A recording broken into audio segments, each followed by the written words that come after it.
Hello, everyone, and welcome to JoJo's Mojo, where I bring people from zero to hero. I want to welcome Andrew HAZZLEE with me. Welcome, Andrew. How are you? I'm doing well. Thank you for having me. It's going to be a fun conversation. I'm looking forward to it.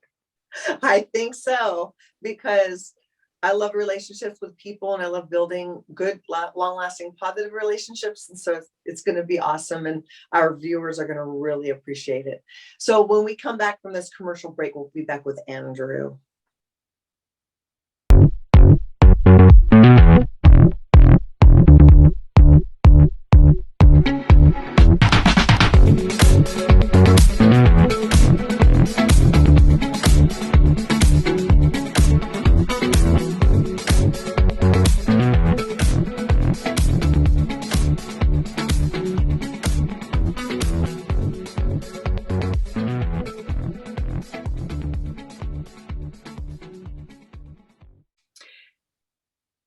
Hello, everyone, and welcome back to JoJo's Mojo.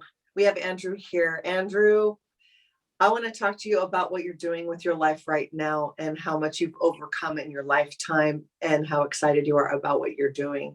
So give us a little bit of insight on what you're about. Yeah, I'm just about doing my thing, and and bringing my visions into reality. And that's kind of what I've been doing with my video production company the last 3 years. At first, like knowing no one, I moved to a new place where I knew no one in a new state, Colorado Springs specifically. That's where I'm at right now.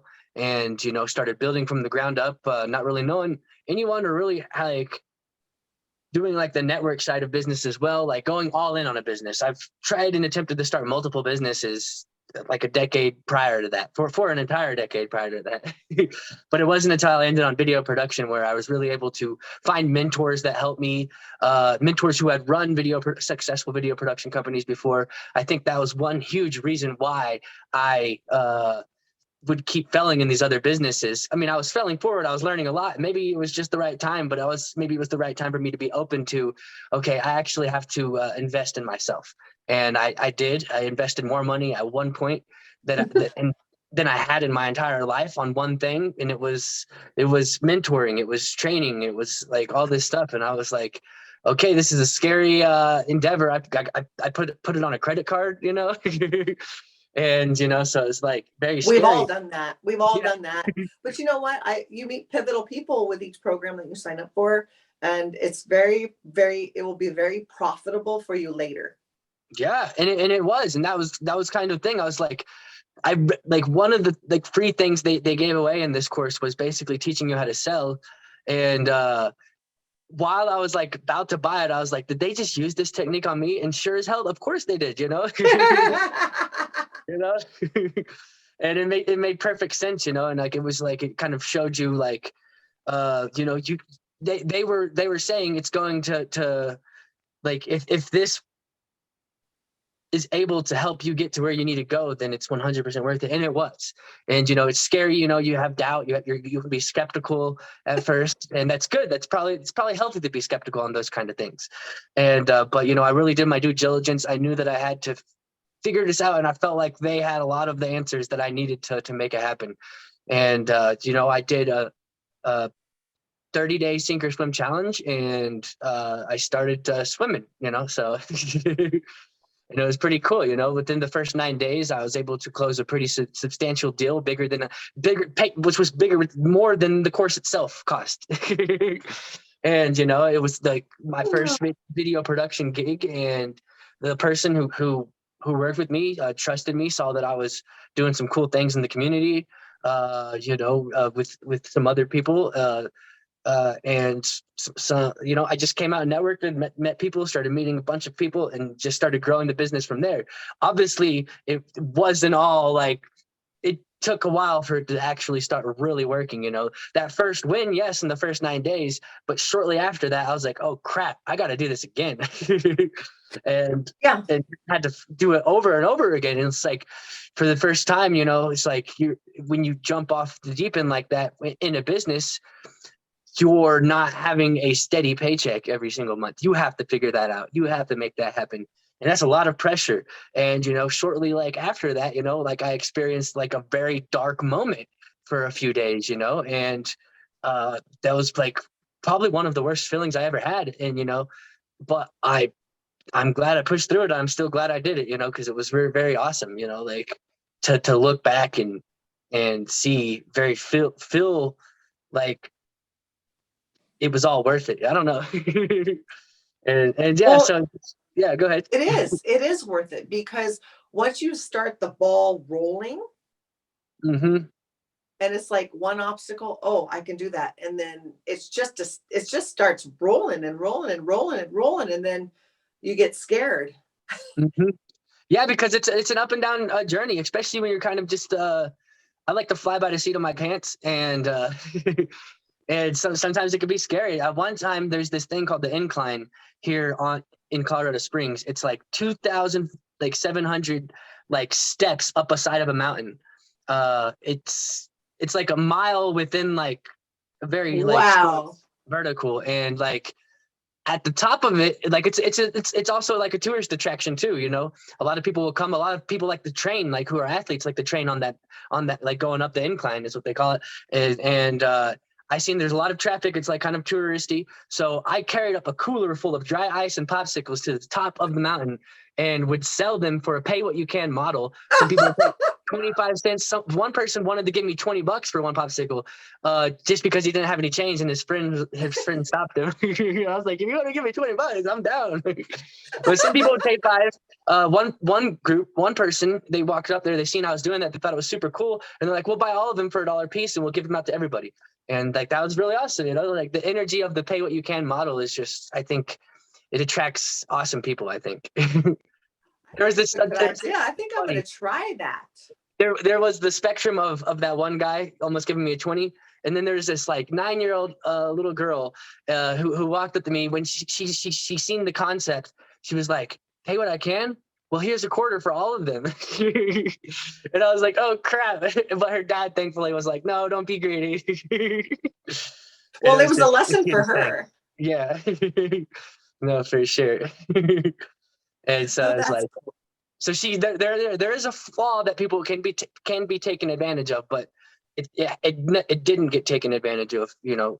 Like there's that not a flaw, but how like some people they'll just take well, and they'll be mistreated or mhm, taken advantage of. yeah, no, for sure. And so yeah, I mean that was just a fun experience, doing that. That was one thing I had to do at the beginning, to pay the bills, to make sure I'm fed, and and It makes a like difference, doesn't it? mhm. Yeah, I I mean, know. oh, go Go ahead. ahead.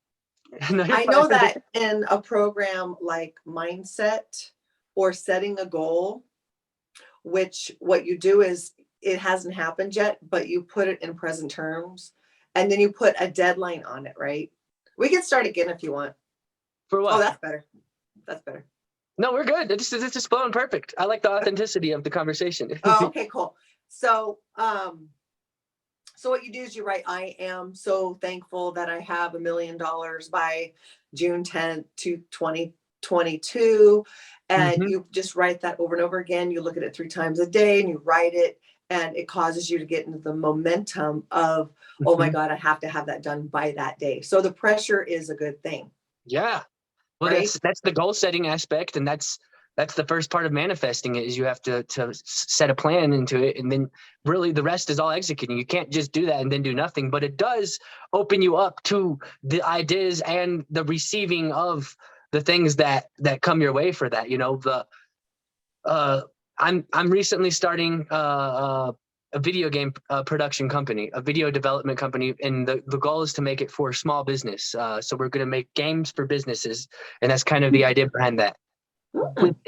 In my business plan, because I actually put together a business plan for this one. The other ones I didn't, but like I am so dedicated to this idea. It's going to be the biggest thing I've ever done, I feel. And I wrote in my business plan in the marketing section to be on stages more, to as the marketing aspect. It's like I was going to use, like I don't do that. Like I'm not even a speaker, you could say, but I am in a way, but it's all good. Oh yeah. But like, that's not my prerogative. My goal though is I see the potential and the power of using stages for growing this company to get in front of the right people. And so that I just threw that in the marketing plan. Literally 2 days later, someone called me who I hadn't talked to in 2 years. And they said he seen that because I was promoting and I was putting it out there that I'm doing this game stuff. I announced it on Facebook. I announced it on my social media. And apparently he was in a networking group like the week before, and he brought it up. And like there is a real estate, like to see if it would be cool. There's like a real estate agent who said, yeah, I could think of a game right now.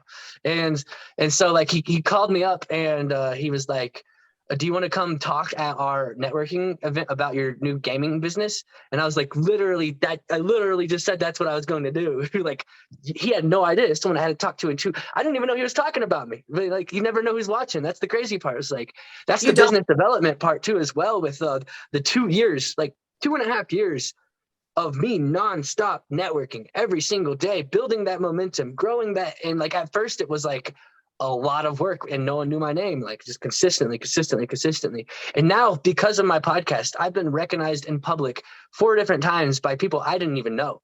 That's like, wonderful. it was like, hey, don't you do that podcast? And I was like, yeah.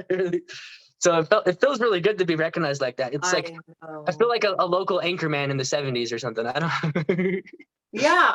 This is my first season for JoJo's Mojo with Mupo Entertainment. And it's really neat, all the people that you meet when you're interviewing them. Yeah. And everybody has their own personality, and they have their own special gift to give to people. And they're very positive because they have worked through a lot of things that would hold them back. Yeah, I had to break through limiting beliefs. That's one reason why I think that this business, the video production business, actually worked than the other ones, is because when I had those mentors, one of the things that happened was breaking through those limiting beliefs, those ideas that we have around money, like, as someone who grew up poor, and, like that's, you get these sayings, money don't grow on trees. Well, it does, That's how they make it. We're so inundated with so many messages of you can't do it, or you're not worth it, or most of it, you're not worth it.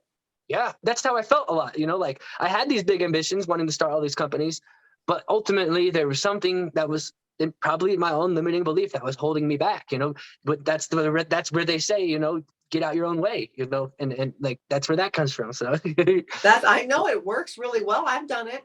And yeah. I've had mentors, and with every program that I've purchased, I've met pivotal people in my growth, and where I go, and the good people just attracts like. The good people attract good people.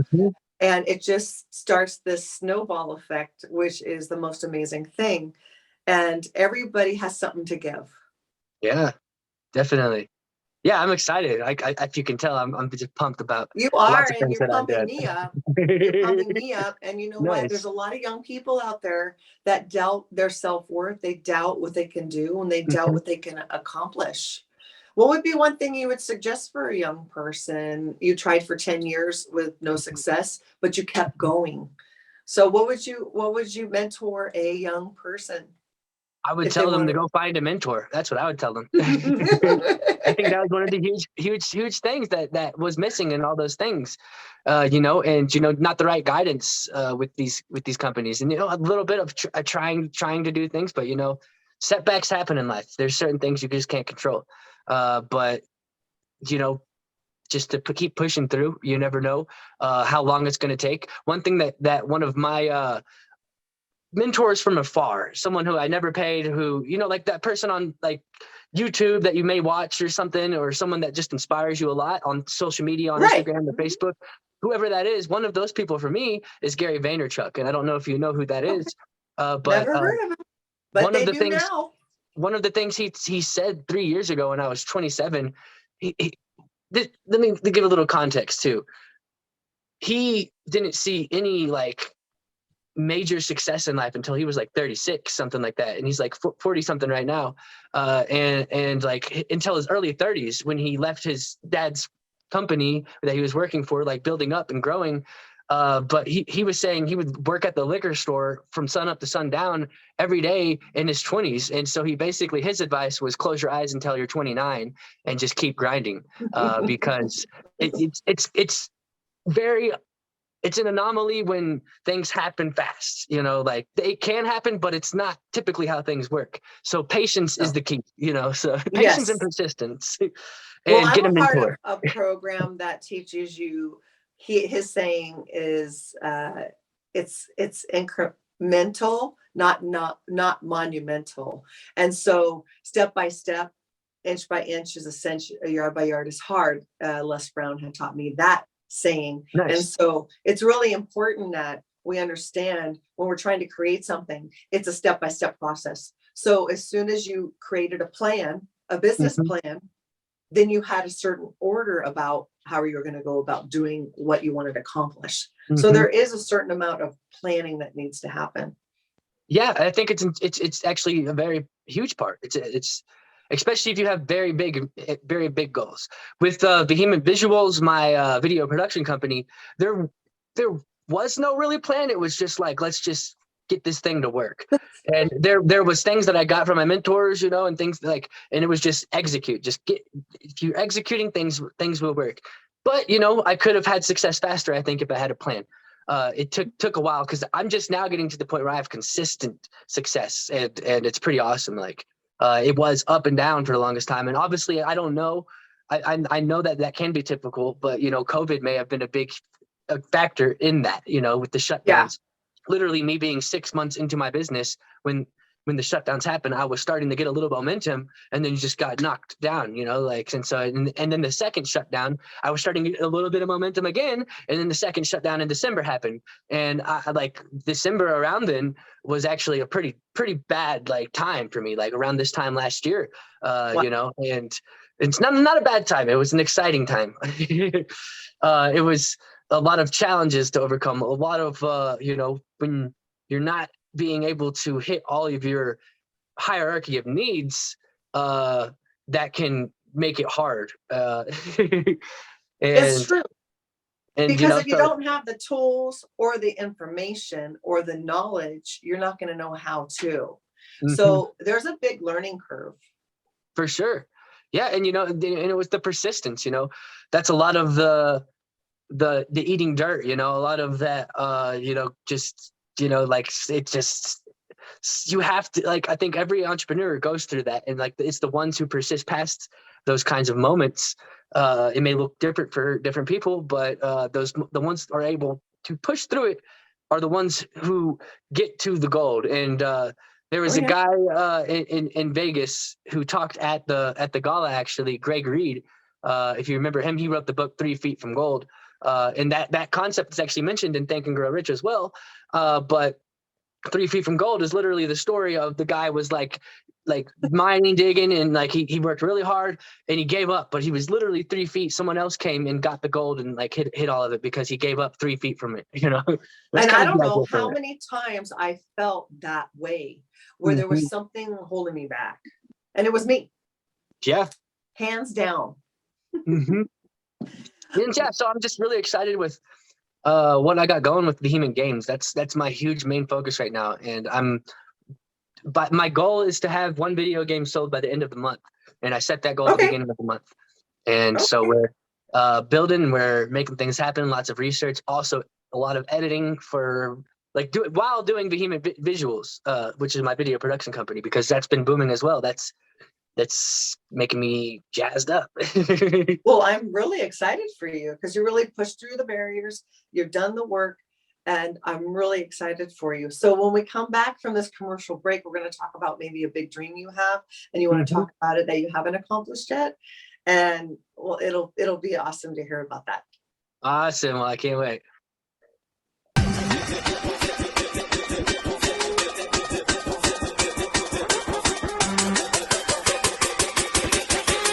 Wait, you want some more? Welcome back to JoJo's Mojo on Move For Entertainment. We have the wonderful Andrew here with us. Andrew, I want to ask you, what is your ultimate dream? What is the biggest dream that you want to accomplish in your lifetime as of now? Okay, yeah. As of now, right now is making Vehement Games, my video game development company, $1 billion company. I think that it's easily, not easily, but I think that it's possible. I think that it's within the realm of reality for me to do that. Uh, it's just a matter of building it. I think I want to produce some of the coolest, best games that also help businesses develop their company as well. Like there's so much cool potential for that. It's something that I've wanted to do since high school. Actually, I was going to go into game design when I was in high school, and like my curriculum was built for me to go to college for game design. Well, I ended up getting passionate about some other things like music, and I kind of just you know didn't go down that route. I didn't want to go to college either. Uh, and I knew that from a young age that I didn't want to go to college. And I knew it wasn't for me. And I also honestly didn't even want to go to high school, but but there's something called truancy court. And so yeah, I mean, and I fell in love with entrepreneurship, and fell in love with some other things, and going back to game design, everything I've done since then builds to the skills of being able to make a really good game. I think when it comes to cinematography, because there's a lot of cutscenes in good games, at least the ones I like, and there's when it comes to being able to, like, I did visual arts, like I was really good. I could draw faces and stuff, That's I learned wonderful. I learned that even younger, before I even had aspirations of video game design. Like that was one of my natural talents, was drawing.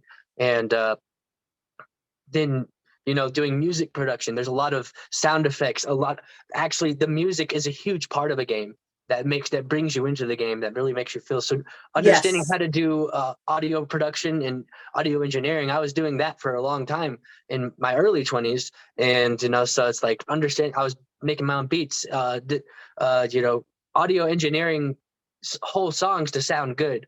There's a whole aspect of getting things to sound the way that they're supposed to. Or how creatively supposed to. Yeah, But we can when we have that innate within us, we can see a lot of things. I didn't actually do a lot of art stuff. My kids did. I did play an instrument or two, but Mhm. for some weird reason, because of the trauma that I had as a little girl or kid, it really affected my creative abilities, Mm. and not having a spiritual life for 20 years of my adult life. Mhm. No, for sure. Yeah. And like, it's just, I I don't, I've always like tuned in on that. And like one of the things I think is actually like a specific childhood memory, with I was drawing this cartoon character from Dragon Ball Z named Krillin. And it was nighttime. We were supposed to be asleep. It was probably like midnight, 1 o'clock, 1 a.m. I don't know. It was late. We were supposed to have been in bed already. So the lights were all shut off, but it was a full moon. And I was sitting in my window, drawing to like under the full moon so that I could see it. And my mom comes into the room, and I get caught. And I was like, I thought I was going to get in trouble for being up because it's a school day tomorrow and all this stuff. And instead of getting in trouble, she actually checked what I was doing, and she was like, wow, this is really good. And so it's like, that was like that positive affirmation kind of, or kind of, uh, that That specific, reinforcement. that reinforced. I think then I was like 8 years, I was like in third grade, and that reinforced me wanting to, I think, get good at art. And I got better and better and better at it. I think because of that one incident. Isn't it crazy how a light bulb moment like that will just shift you like a 180? And Yeah. to have your mother believe in you like that is a big Yeah, deal. it My is. Yeah. my children really appreciate it because I have never said that they can't do anything. Well, let's try to figure out if you want to do it. Or my daughter says, Mhm. I don't want to go to college. I say, well, what do you want to do? I want you to live your dream, because I was always put in a box, Yeah. and there's no box. There's no limits to what we can do. Hmm. People put limits on us, and we do too. And so I want to help people break through the boundaries of their limitations as well, because I everybody deals with that. And that's why we're not furthering along in getting better as in humanity. Hmm. And Yeah. that's the one thing that COVID did help with. It brought out the what they call world changers like myself, and you, and it like stirred that fire with us to help people, because Mm-hmm. there's so much stress out there being an essential worker and stuff like that. And you're seeing all the stress and you're feeling the heavy energy. And I experienced a lot of that. And it just really shook me up. And it made me realize, through other traumas that happened too, Mm-hmm. I got to wake up. I got to, come out of my uncomfortability and then just pursue whatever I want Mm-hmm. and just kind of go with it. Do you think COVID was a big catalyst for you in that? I think so too. I think Okay. so too, but my mom did pass away in my arms, tragically. And Mm-hmm. so about 3 years ago plus. And so that helped me realize that life is very short. You never know what's going to end, and you should make the best of it. And so Yeah, it kind of shocked me to my bone, literally. And I for don't listen sure. to anybody. If someone tells me I can't do something, then I'll do it anyway. Yeah. Maybe just despite them. I Yeah. don't partly, but also to prove to myself that I'm going to be able to do it, Mm-hmm. even if they tell me I can't. For sure. Yeah, I think I proved a lot of people wrong. Well, Or I not mean, even it's not like, necessarily wrong, but like just a lot of people probably thought that I was kind of out to lunch when I said that I was going to start a video production company and make it like my full-time job. And when I was doing that, some people probably was like, oh, that's probably not a good idea. But like it wasn't about that for me. It was, I wanted to make this happen, and I was going to make it yeah, happen regardless. Like it had no, I well, wasn't listening to them. Just no ear, no thought, no spite, no nothing. Like I'm doing it. I actually, there was the moment when I closed that first deal in the first 9 days. I remember someone I knew, they thought I could never sell a video for that price, for $2,500, which was what it was. And when I remember them telling them that, I was like, I'm gonna do this. And they're like, no, that's like, they just couldn't believe that it was possible. That's them. They were just right. saying how they felt like for themselves, on Yep. themselves. Yep. And that And you'll kind of, learn that. yeah. And so it's like, I do remember like just texting her and telling her about the deal. Yeah. Like Well, you that know was what? kind of And like, I guess, it's the spite okay, moment, but because everybody learns till we die. That's the one Mhm. thing that my message my mom left me was, in the hospital for 3 weeks, we're talking about everything. And she tells me something she would have done different. And it Mhm. reminds me that you never stop learning. There's always something to be learned. And we can teach people things too, as well, for the Mhm. better. It might not be Yeah. comfortable. It might not be feel good to them or us, but we Mhm. have to do the right thing Yeah. for ourselves. For ourselves, yeah. And she was technically right until that moment. You know what I mean? That moment was proven to me as well, like, okay, I can actually do this. And this is actually something I can do. And so that was huge. But there's also the moment where one it could be chance.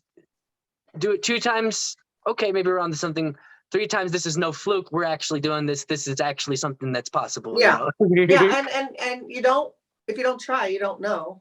Yeah, Right. And if you exactly. try and you fail, you learn. It's Hmm. all mindset, and it's all attitude, and it's all like, I'm going to do it anyway, whether you think I am or not. And even if I fail, Hmm. that's fine too. Yeah, You have to I'm be okay with willing, failing. Yeah, which that's the number one thing people have problems with, is failing. yeah, I love it. They don't want it. I kind of, I love that feeling of the unsureness, the Yeah, it's, I the think that has to do potential of with, this isn't going to work. yeah, because it releases endorphins, Yeah, and those for feel sure. good endorphins are amazing. Hmm.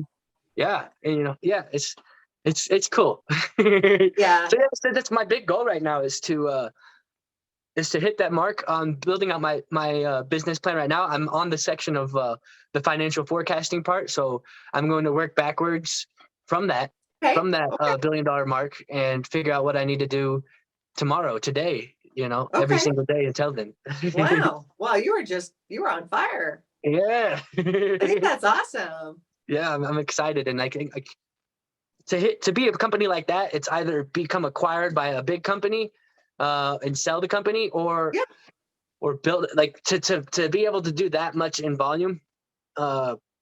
We have to have a big team for that, you know. You And actually do. You actually do. And you have to be willing to let go of it, but you have to be with the right people. So, yeah, you know, and so that's there, actually what I've been doing too. I learned that with my video production company, and so I've actually been any other game dev person I'm following on Instagram. I'm adding them on Twitter. I'm going into like the okay. people who have created some of the biggest games, the biggest titles out there, and trying Yep. to befriend them. Yep. And Yep. really get Because into it's that. all And like, about connections. there's a lot of naivety that I have in this, and there's probably a lot of arrogance maybe that I have a little bit in that you know, some people with like, and I think that's actually an advantage for me, because some people who's been in the game industry for 20 years may have limiting beliefs with what's possible because of Yeah. the like just how times change. Things have changed in the last couple of years. There's been Oh, huge advances in opening up game development for more people because of the technological advances, because of certain companies who are putting these tools in place that allow it more accessible, without having to have a 20-person team. You know what I mean? well, it's true. I mean, it's true. But if you need another person, then you'd have to do networking to find the Mhm. right person. And you don't want to do the wrong person because it might pull you backwards. So Yeah, it's really tricky a little bit. yeah. And you know, I'm excited, and you know, I'm gonna make it happen. So we're gonna create Yes, some you cool games. are. I'm Yes, gonna, you are, because that's what you want to do. yeah, and You want it bad. it's got the passion more than anything I've had in a long time, you know. So it's like there's a lot of passion with the video production, yes, but I don't think it's as rooted deeply as Behemoth Games. I don't So think so either, yeah. because wow, you're just really, it's interesting. You do something your whole life that you really find fascinating. It's nice to be able to Mhm. make money doing it, you know? Yeah, to And be if, able to make money doing it, that's the end goal, I think, you know, do yeah, and then being happy. when you make money, then you can give to a cause or whatever. That's So exactly it. Yes. And it'll that be builds on great. to, that's the compoundingness of it, you know. It all adds to itself and it builds on itself, and then once like Sure you it just, does. yeah. Well, It's I'm pretty really cool. happy for you, Andrew. And I want to thank you so much for being on Yeah, JoJo's thank you for having me. Mojo. This is so awesome. And how can we find you on all the handles that you have? Hmm. Well, it's on Instagram. It's AHAZZLEE. That's A HAZZLEE. And that's Instagram. There's also demonvisuals.com, which it's not Behemoth, it's Vehement. I know the two sound the same. So I know people hear behemoth when I say vehement because they know that word better. So that's what they hear first, because it sounds so similar. But vehement is like passionately, deeply felt. Behemoth is something that's huge. So it's Like that. it's Vehement Visuals, and Vehement Games is what we're producing next. That's kind of the sister company. I was going to do it a DBA, but I was like, this needs to be its own company, the game development. And so Oh, it's kind of a yes. sister company, but it's still Vehement though. And it's pronounced vehement. No, it's pronounced vehement, but I like to add the H because a lot of people don't hear the H. Yeah, that's true. It's actually Well, on you my know shirt. what? Oh, there you go. You know what? Whatever works for you, and because this is what you're creating and this is what your passion is. So again, I Wow. want to thank you for coming on Mupo Entertainment, JoJo's Mojo. I want to thank everybody out there for joining us on our show. This is really exciting. I'm excited for Andrew, and I'm excited for anyone who wants to start their own business. It's possible, it's doable. To see my Mhm. show, you can go mupoentertainment.com, mupotv.com. I'm there every Saturday, 3 p.m. Eastern Standard Time, and it's really exciting to go into these new endeavors, meet new people, and interview them, people like Andrew, and see their excitement and see their passion and doing what they love to do and making money doing it. So I want to wish everybody a happy Mupo awesome day, and thank you for joining us.